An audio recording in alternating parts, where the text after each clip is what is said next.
I do believe that it is beneficial if you have the heart to do it. Okay, don't do this. You know yourself now, because there's some CNAs. They don't need to be seeing, in, or an. Okay, because they ain't doing none of them.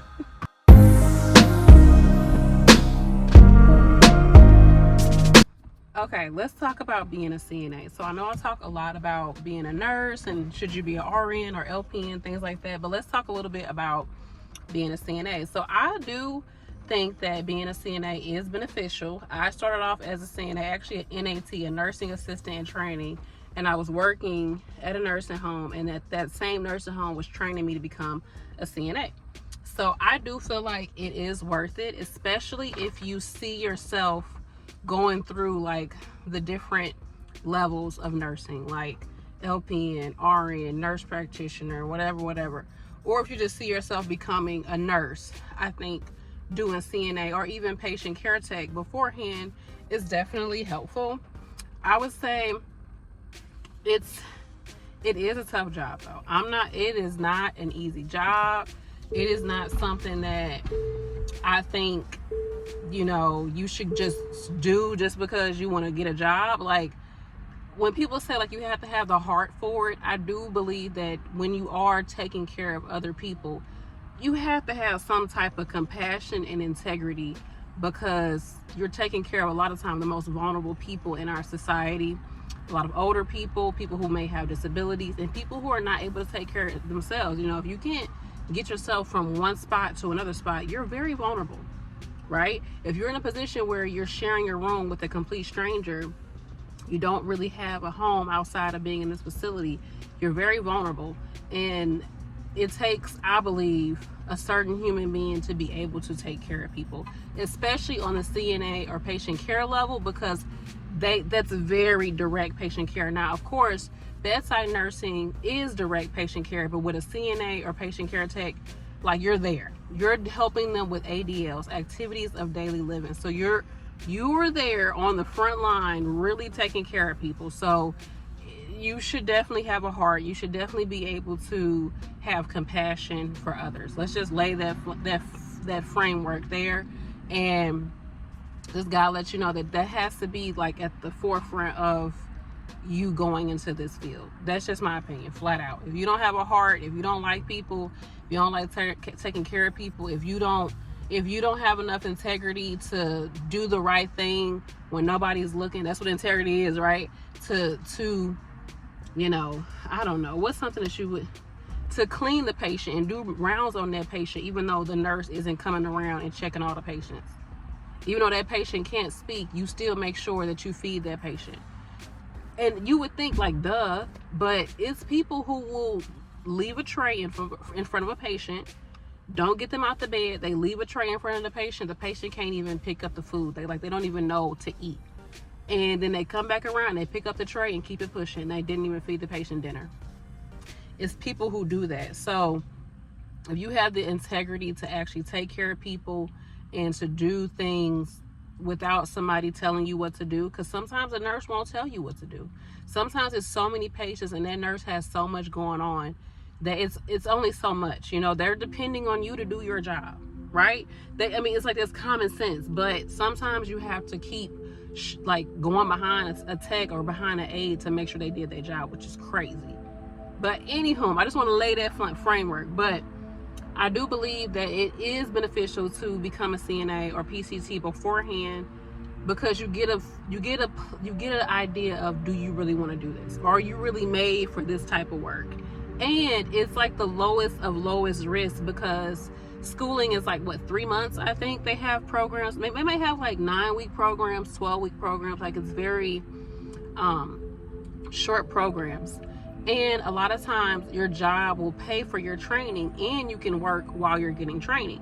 Sometimes the job will have it where you need to stay working there for a certain amount of time in order for, to make up for the fact that they pay for your training. But for the most part, it's beneficial to you to start off. And it's a great way for you to work and have a job that's very flexible, because as a CNA or PCT, You can work days, nights, evenings. You can work weekends, weekdays. You can drop down to PRN and work here and there. You can drop down to agency and only pick up when you feel like it.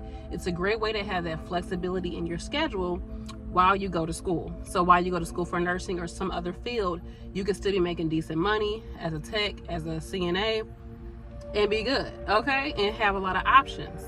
So I do believe that it is beneficial if you have the heart to do it, okay? Don't do this. You know yourself now.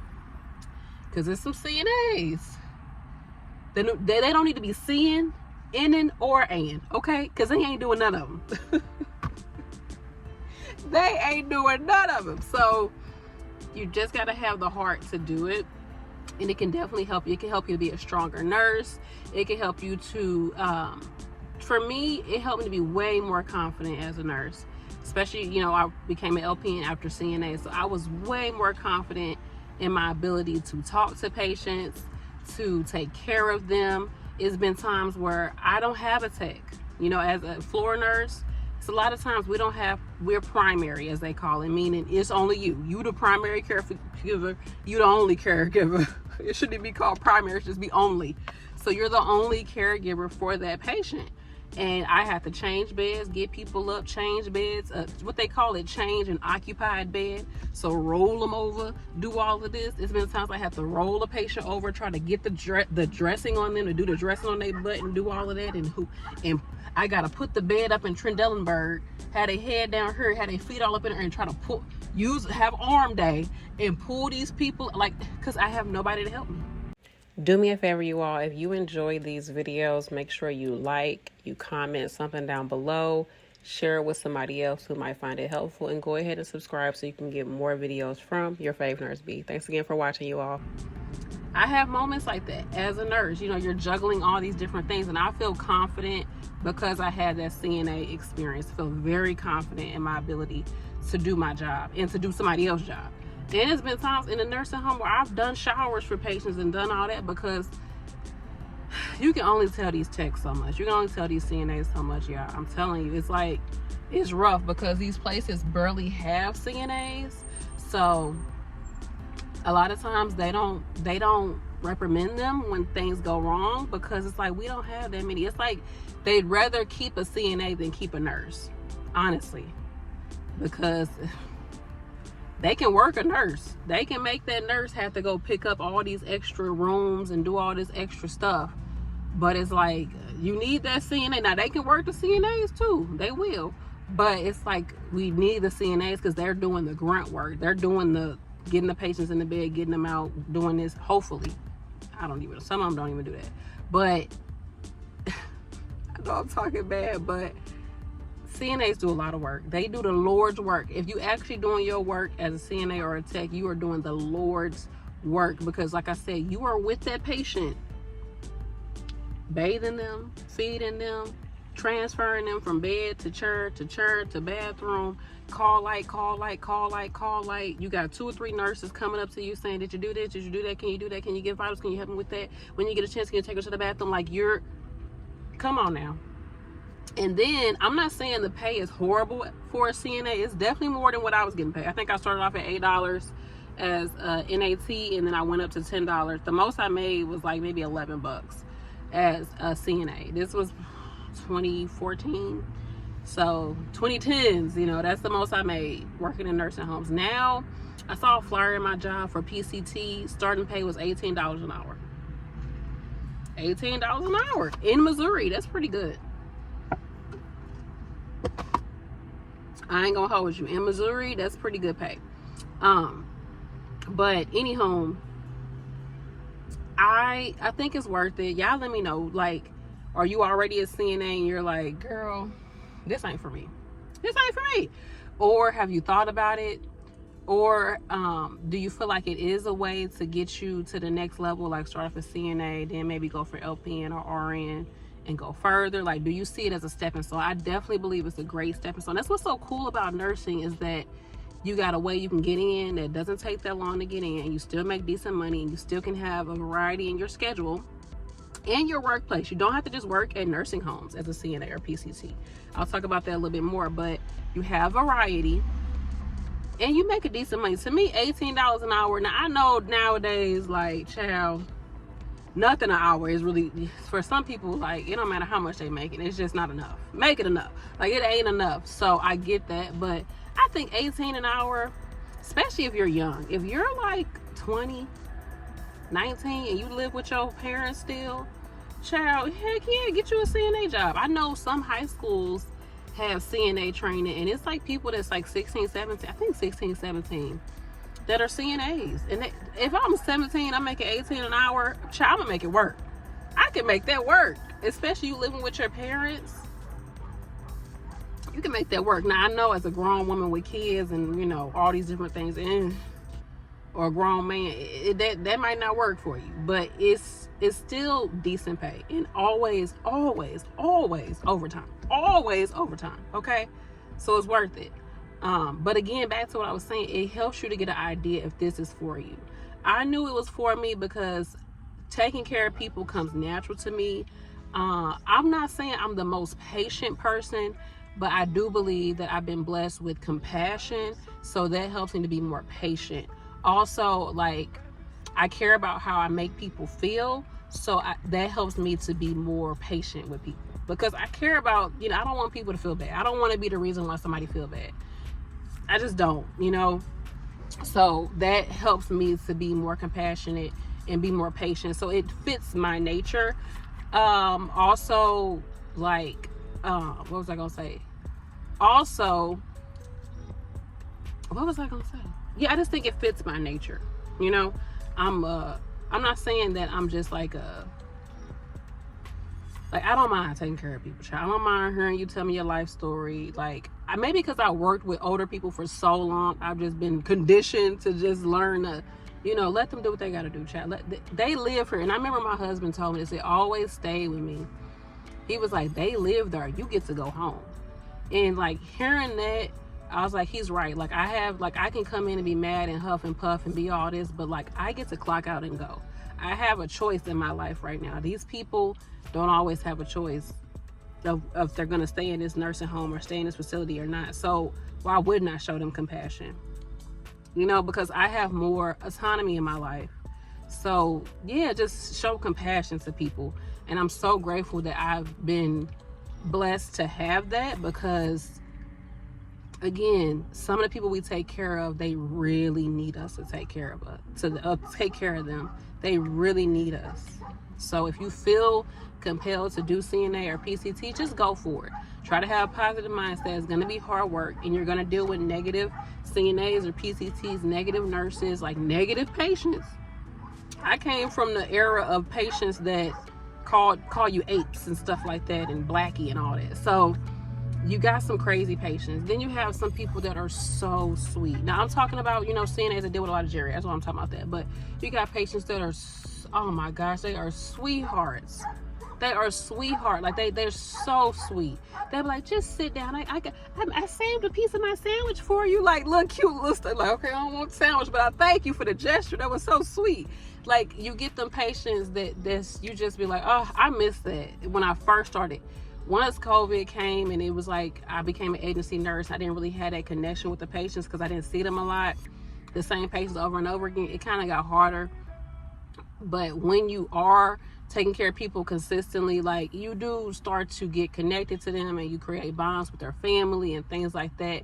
And you, again, even me becoming a nurse, I had a patient that was like, you should go to school, go back to school. And I was like, I don't know if I can do it because I got this debt. And she was like, just try it. You never know. Just try. There's ways you can get help paying for school. Just try. She encouraged me to become a nurse because of her. But I remember her. I remember her full name. Like, I remember this lady, and I've been a nurse for over 10 years. I remember her. I remember the conversation we had. I remember where we was sitting there, and she was like, just do it. Just try. You know, just do it. And she was like, I wish I could go to your graduation. I just really wish. Like, that, she changed my life. Like, or I've had conversations with patients and just hearing a story. I had one patient, she was like, I'm going to tell you this. Don't tell anybody.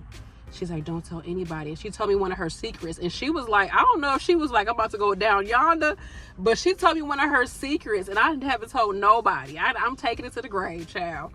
But she was like, I just got to get this off my chest. And she told me, so I was like, ooh. But like things like that, like you really are, you have a human connection with somebody.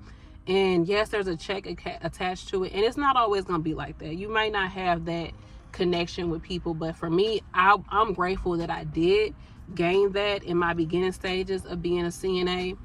And I do believe it helped me to be a stronger nurse. Like you learn how to create a rapport with people, and you learn how to talk to family members. You learn small talk, all these different things that help you further in your career and just life in general. It just helps you become a better person. And in this day and age where we don't really have compassion for others, like a lot of us are compassion fatigued. I ain't gonna hold you. In this day and age, like I feel blessed to take care of people, and I'm very grateful that I started off as a CNA. It's made me a stronger nurse. And again, I was able to work while I was in LPN school. I worked the entire time. I worked full time. I would do 16-hour shifts. I would work evening, nights, on the weekends. I had one evening shift throughout the week, and I went to school Monday through Friday. Like I was working while I was in LPN school, and I was able to do it. So I do think that it's worth it. And if you are a CNA or PCT, man, just keep going. I know it's not always easy. I know it's hard. I know you got a lot, because it takes a lot to take care of sick people. It really do. Some of them are mean to you. Some of them, they like dumping all they injuries and all their diseases on you. Like some of them, they really are mean to you. Some people, like, or you hear their stories and it's just so sad. Like, or you hear, okay, this person been paralyzed since they was 25. Like stuff like that. Like that stuff is sad. That's sad. You know, or anything. You got nurses breathing down your neck. You got management breathing down your neck. You got the list of things that you have to do throughout your shift, and you just want to do a good job. For the people that are doing a good job, you want to just do a good job, and sometimes you feel like nobody appreciates you. You at the bottom of the totem pole, or you feel like you're not getting paid enough. You feel like, you know, things fall on you, like blame and things like that, or you don't get help from any other CNAs. You can barely take a break. Like they just keep dumping and dumping and dumping stuff on you. Like, I see you. I understand. I understand where you're coming from.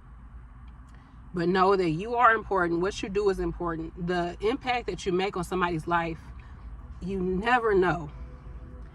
You never know what impact that you can make on somebody's life, y'all. You just don't know. So it behooves you to pray before you go to work. Affirm it. Ask whomever you believe in, child. Ask for strength to get you through your shift. And try your best to just put whatever you got going on to the side. Still take care of yourself. Still take your breaks when you can. Drink your water, honey. Drink your water. Eat your nice food and all that. But try your best to do what you can for them people while you're there. You'll get what's coming to you. That karma will come around. Don't do it for the good karma, right? But it will come around. Even if you still have situations where you be like, man, I don't feel like doing that. But just do it, because you're there to take care of them. You might be the only person that stepped in and took care of that person. Honestly, it shifts where I know it was probably CNAs that barely even touched the patient. You be like, I know you ain't turned this patient. I know you ain't did nothing to them. So don't be that CNA that don't do their job, that won't turn a patient or feed a patient or make sure they have something to drink. You go past that room here, you want something to drink. Just those small things you don't know, man. Listen to what they gotta say. Let them vent to you. I know it's a lot, child. It'd be a lot on your heart with taking care of people, but what you do is important. It really is. Don't worry about those nurses or anybody else that's negative, or people that are demeaning, like, oh, you just a CNA, or all you do is do this, you a professional butt wiper, like you ain't even no nurse, you ain't even, like, whatever. You have the heart, the compassion, the ability to take care of people. That's a good thing. That's an honorable thing. It really is. It's an honorable thing. And it will help you in other parts of your life. That compassion and the patience and integrity that you gain from doing that job is going to help you. You'll be a better person. And in this day and age, hey, people need people, and some of us are losing our humanity. So some people are losing their humanity. So don't get jaded by this job. Don't, y'all. What you do is important. You are important. Okay, you is important. You is beautiful. Okay, I'm gonna let y'all go. Cancer crab over here just getting all watery and everything, but I'm gonna let y'all go. I love you so much. Thank you so much for watching. Let me know what you think about the video in the comments. Look at all these. y'all, why don't I have a bag to put? I got plants. I gotta go home. I love y'all.